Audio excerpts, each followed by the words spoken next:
Hello guys, આજે તો હું સવારમાં 6:30 વાગે ઉઠી ગઈ કારણ કે ભાઈના ટિફિન માટે મસ્ત ગરમા ગરમ પુલાવ બનાવવાના હતા. પુલાવની સ્મેલ એટલી સરસ આવતી હતી કે વાત જવા દો. પણ આ શું, આ મારું પિંક સ્વેટર તો બગડી ગયું. નસીબ જ ખરાબ છે મારા.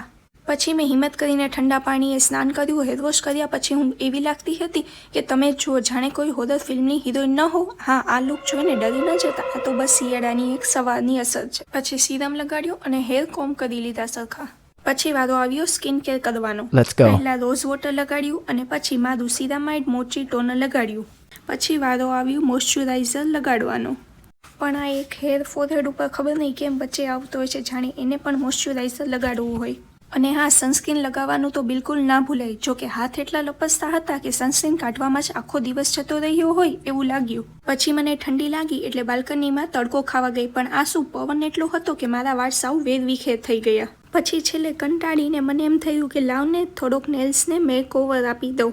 જોકે મેકઓવર આપ્યા પછી પણ મારા નેલ તો એકદમ ટકારા જેવા જ લાગતા હતા.